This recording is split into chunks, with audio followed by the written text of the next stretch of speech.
everyone, very good morning. Myself Ankit Agrawal, third prof student of Rama Ayurvedic medical college. रोग निदान में हम लोग चैप्टर 1, 2 और 3 कंप्लीट कर चुके हैं। आज हम चैप्टर 4 देख रहे हैं, अनुक्त व्याधि का नैदानिक सिद्धांत। चरक विमान स्थान में भी ये पढ़ना आपको मिलेगा, है ना। चरक विमान स्थान चैप्टर 4 में आपको ये पढ़ना मिलना है। अनुक्त व्याधि क्या होता है? अनुक्त व्याधि वो व्याधि हैं जो कुछ नहीं कहते हैं, यानी कि अन प्लस उक्त प्लस व्याधि, यानी कि कुछ नहीं, यानी कि उनका वर्णन कहीं नहीं है ना।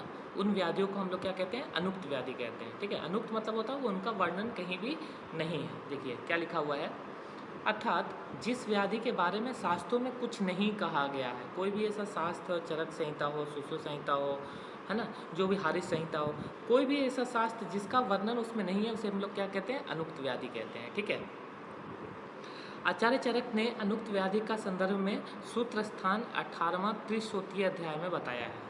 देखो ये पूछ लेता है कि अनुक्त व्याधि का वर्णन कहाँ किया गया है, तो चरक जी महाराज ने जो है वो आचार्य चरक ने जो है वो सूत्र स्थान के चैप्टर 18 में त्रिशोत्तीय अध्याय में बताया है, जिसमें बताया है कि वर्णन जिस व्याधि का वर्णन शास्त्र में नहीं है उनका नामकरण करने के लिए त्रिविध बोधीय संग्रह को जानना आवश्यक है।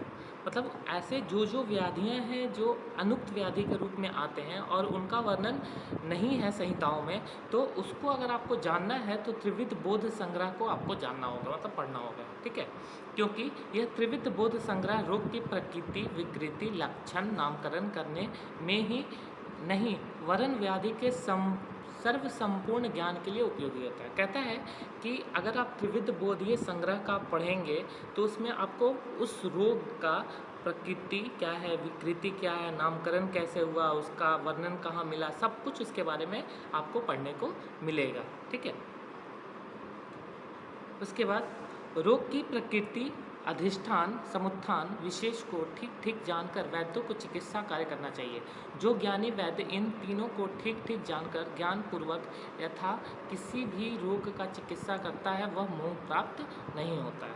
कहता है कि ऐसे वैद्य हैं, ऐसे डॉक्टर, है ना, जो सभी व्याधियों को जानकर अच्छी प्रकार से उसका जांच पड़ताल कर ठीक ठीक जानकर ज्ञानपूर्वक, है ना, कोई भी रोग का अगर आप चिकित्सा करते हैं तो आप मतलब मोह प्राप्त नहीं होता, मतलब आप गलत चीज़ों में नहीं फंस पाएंगे। ठीक है, चलिए आगे बढ़ते हैं। श्लोक है, आपको अगर श्लोक याद होता है तो आप याद कर सकते हैं। तो श्लोक का ये रहता है कि अगर आप पेपर में श्लोक लिखते हो तो आपको बेटर मार्किंग मिलती है ना। मतलब अगर क्वेश्चन कोई 5 नंबर का अगर आपने एक श्लोक डाल दिया, जैसे अनुक्त व्याधि आ गया आपसे, ठीक है, तो आपने श्लोक अगर डाल दिया तो आपको थोड़ा सा एग्जामिनर जो होता है वो समझता है ना, कि आपने श्लोक लिखा है मतलब आपको आता है। ठीक है, चलिए मुझे तो श्लोक नहीं याद होता, है ना, मैं क्या कर सकते हैं। चलो आगे बढ़ते हैं।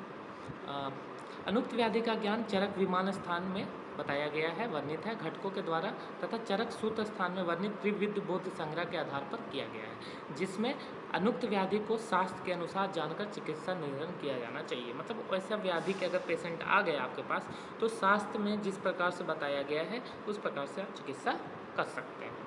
आगे बढ़ते हैं। नैदानिक सिद्धांत शास्त्रों में वर्णित व्याधि के आधार पर वर्णित किया गया है। आचार्य चरक ने विमान स्थान में अनुक्त व्याधि का वर्णन किया है। मतलब 3-4 बार ये चीज़ें आ गया कि चरक में जो है वो विमान स्थान में अनुक्त व्याधि का वर्णन किया गया है। ये MCQ पूछ लेगा आपसे कि चरक में अनुक्त व्याधि का वर्णन कहाँ है, तो विमान स्थान में बताया गया है। ठीक है, अब इसमें ये बताया गया है कि आप कैसे पता चलेगा कि अनुक्त व्याधि है ना।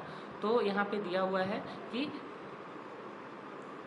ऐसे प्रकोपन वाला, ऐसे योनि वाला मतलब ऐसे प्रकृति वाला, ऐसे उत्थान वाला मतलब ऐसे कारणों वाला, ऐसे आत्मा मतलब ऐसे स्वरूप वाला, ऐसे स्थान वाला, ऐसे वेदना वाला, ऐसे लक्षण वाला, ऐसे शब्द, स्पर्श, रूप, रस और गंध वाला, है ना, ऐसे उपद्रव वाला, फिर ऐसे वृद्धि होगा, स्थान होगा, क्षय होगा, ऐसे उसका भविष्य वाला होगा, ऐसे नाम वाला, ऐसे योग वाला, इन सारे मतलब ऐसा अगर डिजीज आपको दिखता है तो वो किस में आएगा?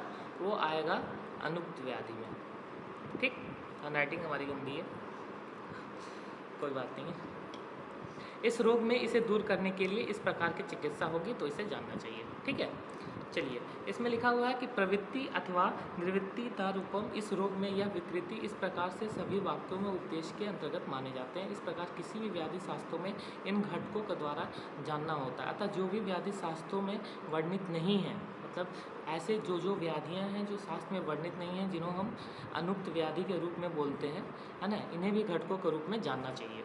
मतलब आचार्य ऐसा कह रहे हैं कि जो व्याधियां अनुक्त व्याधि के रूप में बताए गए हैं, उनको शास्त्रों में बताया नहीं गया है, उसे आप चरक विमान स्थान में पढ़ सकते हैं।